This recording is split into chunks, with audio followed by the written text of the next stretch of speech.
नमस्ते दोस्तों, आपका स्वागत है सिनेमेवर्स एडिट्स पर, जहां हर फिल्म की कहानी एक उपन्यास की तरह आपके दिल तक पहुंचती है। आज हम लाए हैं एक ऐसी मोहब्बत की दास्तान जो सिर्फ प्यार नहीं बल्कि दर्द की परिभाषा बन गई, सनम तेरी कसम। यह कहानी है उदयपुर की झीलों की ठंडी हवाओं, एक भोली लड़की की बेइज्जती और एक ऐसे इश्क की जो मौत से भी ज्यादा गहरा लेकिन जिंदगी से भी ज्यादा तड़पाने वाला था। अगर आपको ऐसी कहानियां पसंद हैं जो दिल को तोड़कर भी एक अजीब सुकून दे जाती हैं, तो यह वीडियो सिर्फ आपके लिए है। तो चलिए बिना किसी रुकावट के शुरू करते हैं पूरी कहानी सिर्फ आपके दिल के लिए। कहते हैं मोहब्बत जब रूह से होती है तो वो वक्त की सीमाओं में नहीं बंधती, वह जिंदगी की हर सांस में समा जाती है और जब कोई उसे खोता है तब भी वो एहसास, वो यादें एक अमर दास्तान बन जाती हैं। ये कहानी है एक सीधी सादी मगर दिल से मजबूत लड़की सरस्वती परतसारथी की और एक बागी मगर जज्बाती दिल वाले लड़के इंदर लाल परिहार की। मुंबई की भीड़-भाड़ वाली गलियों के बीच एक पुराना अपार्टमेंट है जहां सरस्वती अपने माता-पिता और छोटी बहन कावेरी के साथ रहती है।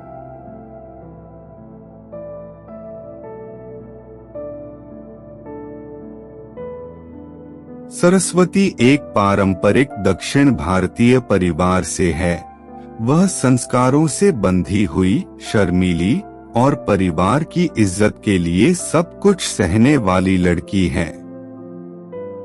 उसका पहनावा, उसकी चाल ढाल, उसकी बात करने का तरीका, सब कुछ एक आदर्श बेटी की पहचान थे।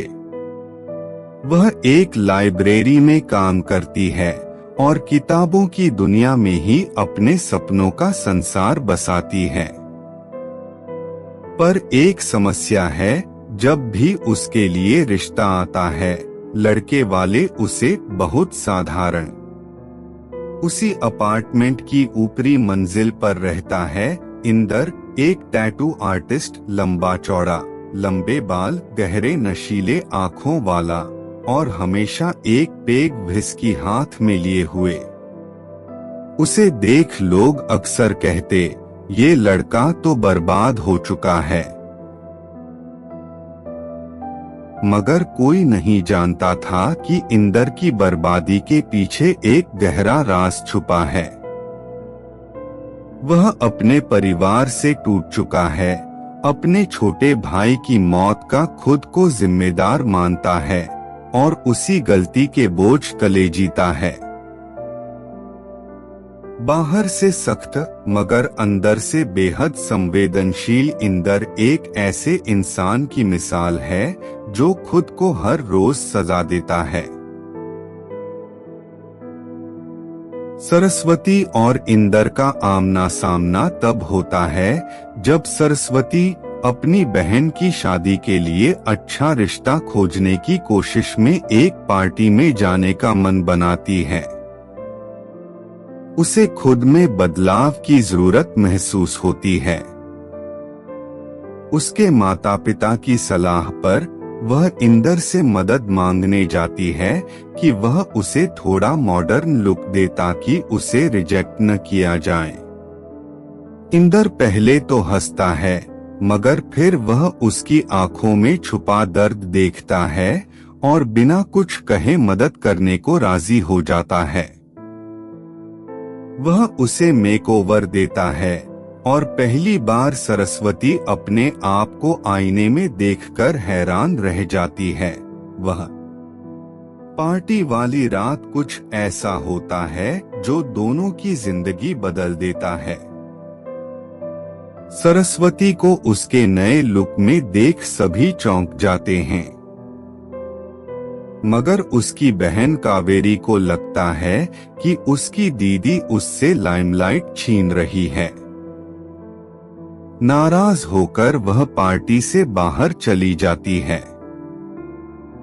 सरस्वती उसे ढूंढते हुए बाहर निकलती है और इंदर के साथ लौटते समय बारिश शुरू हो जाती है।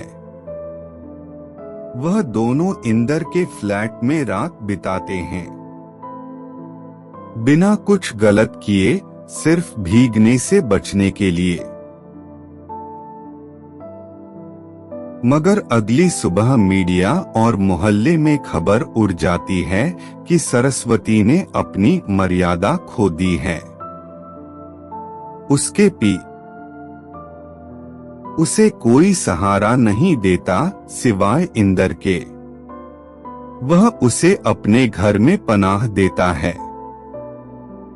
दो अकेले इंसान जिनके पास अब कोई नहीं था, एक दूसरे के सहारे बन जाते हैं। इंदर सरस्वती की आंखों में बस गई गहरी उदासी को मिटाने की कोशिश करता है। वह उसे हंसाता है, उसकी पसंद की कहानियां सुनाता है, खाना बनाना सिखाता है और धीरे धीरे वो दोनों एक दूसरे से दिल लगा बैठते हैं। मगर नीति को कुछ और ही मंजूर था। एक दिन सरस्वती बेहोश होकर गिर पड़ती है। डॉक्टर से पता चलता है कि उसे ग्लियोब्लास्टोमा नाम का ब्रेन ट्यूमर है, लाइलाज, जानलेवा और धीरे धीरे उसे खा जाने वाला।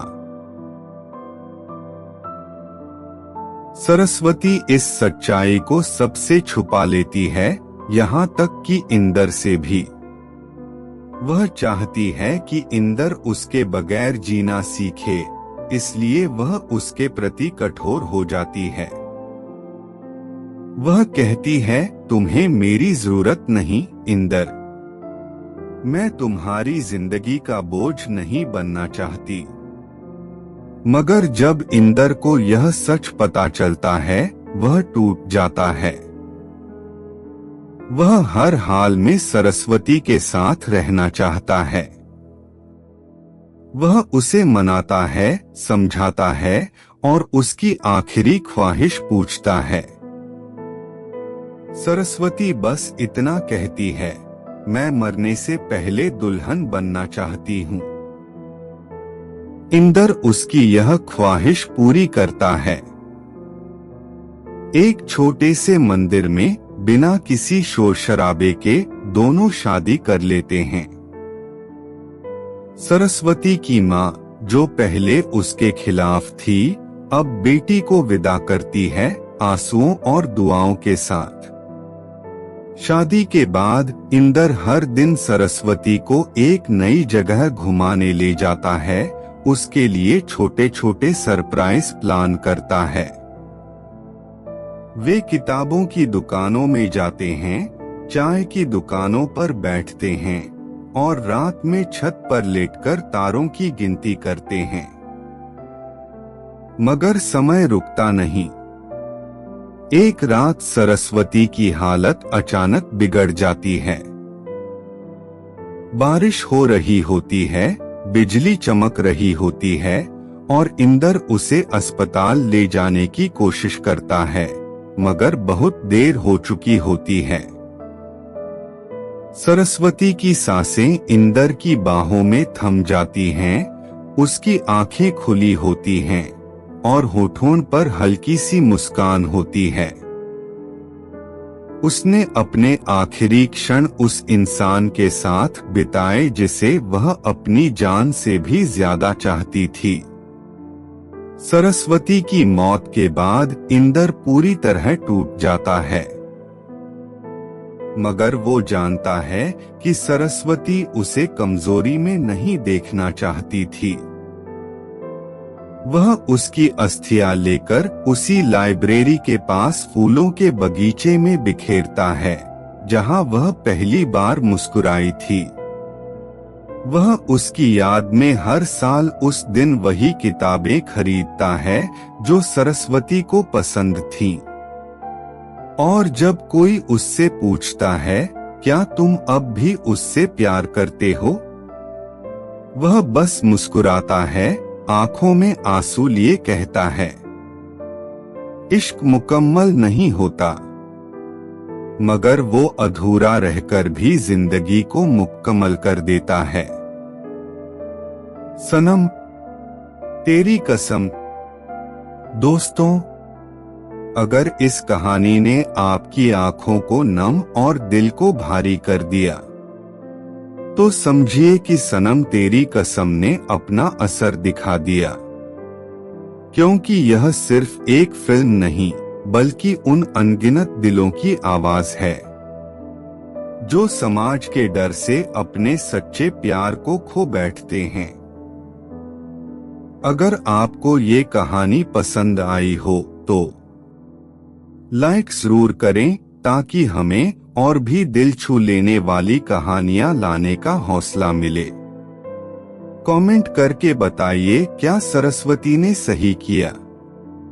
क्या इंदर को माफ किया जाना चाहिए था?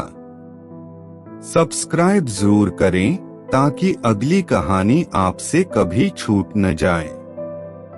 आपका प्यार ही हमारी सबसे बड़ी ताकत है। जुड़े रहिए सिनेमेवर्स एडिट्स के साथ, क्योंकि यहाँ हर कहानी आपके दिल की कहानी है। अगले वीडियो तक खुश रहिए, मुस्कुराइए और प्यार बांटते रहिए। शुभकामनाएं।